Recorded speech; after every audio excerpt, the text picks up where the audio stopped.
The NBA regular season starts next week, and things are already falling apart for the Orlando Magic.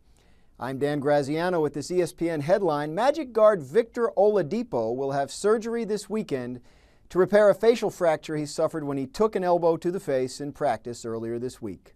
Obviously, he's going to have to miss some time. For more on this, we bring in ESPN NBA insider Amin Elhassan.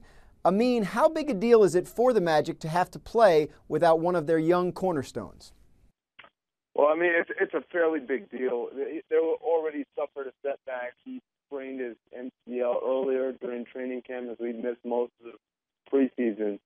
And right as he's starting to feel better and you want to start the season at least with him, you have to deal with a big injury concern like this. Oladipo, of course, is probably the best defensive guard they have on the roster.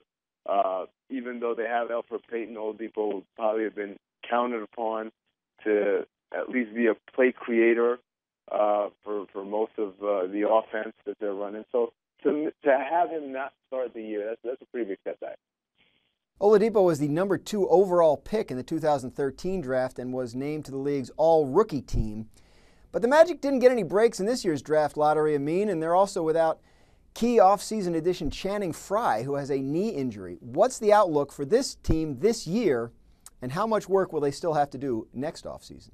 Well, to be honest, even if they were 100% healthy, I think you'd have to realistically, if you're the Magic, realistically look at the roster and say, this year is about getting better. This year is about taking a step to becoming a good team, not necessarily being a good team this year, because you got a very young roster, and shooting is hard to come by on that roster outside of Fry, Tobias Harris, and Ben Gordon. You don't have and Evan Fournier.